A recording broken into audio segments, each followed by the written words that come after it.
baje kugusuza no ukomeje gutega amatwi Ibaba Official mwifuriza umugoroba mwiza ndetse nkwifuriza nibihe byiza aho uri hose kugira ngo urusheho kugubwa neza ndetse no kurindwa n'amahoro y'Imana abe muri wowe. Uyu musero akano kanya nkuzaniye inkuru ishyushye, inkuru yagiye icicikana hirya no hino ku bitangazamakuru, gusa abantu benshi ntibabyemeye abandi barabihakana kuko batabikekaga, ariko nge nkuzaniye amakuru atariho ivumbi, nkuzaniye amakuru yizewe, nkuzaniye amakuru mpamo. Nimba utarakora subscribe cyangwa se ngukore like ukunde channel yacu, reba hasi yawe ubanze ukore subscribe na like byonyine, ubundi share cyangwa se gusangiza inshuti zawe, uraza kubikora umaze kumva neza iyi nkuru nkuzaniye. Iyo umuntu umwe abonye undi akumva aramukunze, no ku rundi ruhande bikabuko imibiri yaba bombi ihita ivubura dopamine.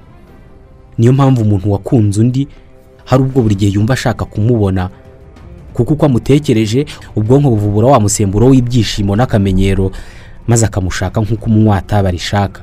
Ni iki gisunikira ubwonko n'umubiri w'inyamaswa zose natwe turimo kubona imiterere y'umubiri w'undi muntu kumva ushaka ko yaba wawe? Ni iki kiba mu mpumuro y'umuntu? Ni iki kiba mu mitungo abantu batunze gishobora gutuma ibyo utunze bigutera gukundwa n'umugore cyangwa umugabo mukazabana ubuzima bwose?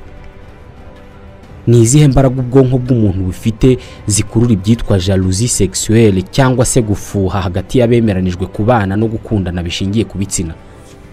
Ibifite ubuzima byose nkuko yabinyujije ku rukuta rwe ruhuza abantu cyangwa se abashaka akazi n'abagatanga ruzwi nka LinkedIn, Claudine Uwamahoro ni umunyamakuru ushobora kwandika, guhindura, gutanga amakuru kuri radio, ayo mu bitangazamakuru, gutanga inkuru, kuyatangaza ndetse kubaza ibibazo by'ubushakashatsi, kwandika ku bitangazamakuru byo ku murongo ndetse no gucapa inkuru. Mu bikorwa bye rero byashize nk'umunyamakuru wakoraga kuri Radio TV10 Rwanda cyangwa se Radio 10, yateje imbere ubumenyi bushya kandi bushimishije, harimo gucunga imbuga ntangazamakuru z'iki gitangazamakuru nka Radio 10 ndetse na TV10 ndetse no kugenzura imikorere yacyo.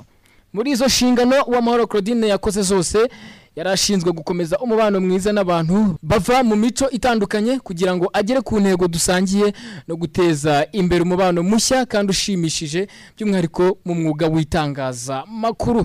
Mahoro Claudine afite impamyabushobozi y'icyiciro cya kabiri cya kaminuza mu ishami ry'itangazamakuru n'itumanaho, yakuye muri kaminuza nkuru y'u Rwanda mu 2018, kuvuga ngo icyo gihe yari kaminuza nkuru y'u Rwanda, ariko ubu ni kaminuza y'u Rwanda ishami rya Huye, iherereye mu majyepfo y'u Rwanda, akarere ka Huye.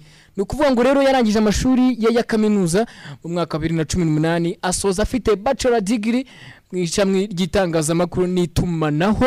Mahoro Claudine yavukiye mu ntara y'amajyepfo mu karere ka Huye mu murenge wa Tumba. Kuri ubu uyu mukobwa akaba agiye kurushinga n'umunyamakuru w'icyamamare mu Rwanda ndetse no ku isi hose, wakunzwe na benshi kubwijwi rye ryiza rikurura abantu ndetse no gukora ibyegeranyo byuje ubuhanga. Ismael Mwanafunzi nawe umaze igihe muri uyu mwuga, kuri ubu akaba ari kubarizwa ku gitangazamakuru cy'igihugu RBA, Rwanda Broadcasting Agency. Uyu musore akenshi bivugwa ko agira isoni cyane kandi agatinya kamera cyangwa se ifoto, agatinya nanone n'abakobwa mu buzima bwe. Nibyo bintu bibiri atinya gusa. Ese byagenze gute ngo abashe kuba yakunda? Byagenze gute kugira ngo ahure n'Uwamahoro Claudine, umukobwa w'icyamamare uturuka mu karere ka Huye? Icyo ni ikiganiro tuzabagezaho ubutaha, ariko kuri ubu ngubu reka tubanze tuganire ku by'ubukwe bwe. Ubundi uyu musore ni muntu ki? Ismael Mwanafunzi we uyu ugiye kurushinga na Mahoro Claudine yavukiye mu karere ka Kamonyi, aba ariho yiga amashuri ye abanza, ayisumbuye ayiga mu rwunge rw'amashuri rwa Kansi, kandi yize indimi cyangwa se RKK. Amashuri ye ya kaminuza akaba yarayize muri kaminuza yahoze ari kaminuza nkuru y'u Rwanda i Butare, ubu akaba ari kaminuza y'u Rwanda ishami rya Huye. Nawe akaba yararangije mu ishami ry'itangazamakuru n'itumanaho muri kaminuza nkuru y'u Rwanda ishami rya Huye. Aba bombi rero bahisemo kurushinga nyuma y'igihe kirekire bakora muri uyu mwuga, ntawe bagishije inama cyangwa se ngo bagire uwo babiganirizaho, kugeza ubwo amakuru yatangiye gucicikana ko Ismael na Claudine bagiye kubana, gusa bamwe ntibabyemera.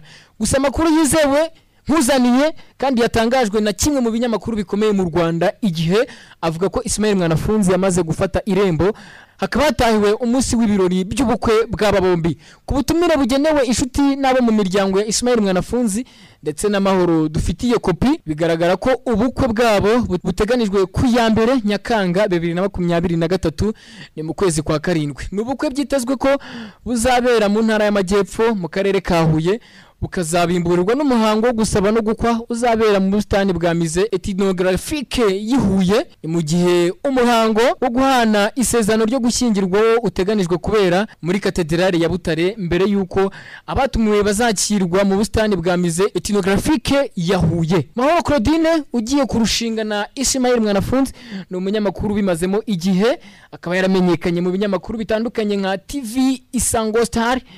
Nimufashe rero aba bombi tubifurize imyiteguro myiza ndetse no kuzagira ibirori byiza. Nubukwe buzahuza abanyamakuru benshi mu Rwanda ndetse n'inshuti zabo zizaba zabutashye. Nubukwe u Rwanda rwose ndetse n'inshuti zarwo zizitabira, by'umwihariko abakunda umwuga w'itangazamakuru. Nubukwe buzashimisha benshi bazaba baburebye ndetse bazaba babutashye. Gushimiye rero amahitamo wagize yo kureba no kumva iki kiganiro cyacu kiri gutambuka kuri Ibaba Official. Ni channel izajya ikugezaho amakuru agezweho ndetse n'ibyegeranyo byuje ubuhanga ku ngingo benshi bagenda bibazaho zigiye zitandukanye, by'umwihariko bigamije kwigisha abantu babireba. Jewe ukomeje kumva umunsi kundi, nitwa Niyiguha Jeremy, iyi ni Ibaba Official. Kora subscribe na like, uretse ko ibyo byo wari wanyemereye ko wabikoze mbere yo kumva ikiganiro. Ahasigaye sangiza inshuti zawe kugira ngo amakuru agezweho ajya rushaho kugera kuri benshi. Nitwa Niyiguha Jeremy, ndagushimiye cyane.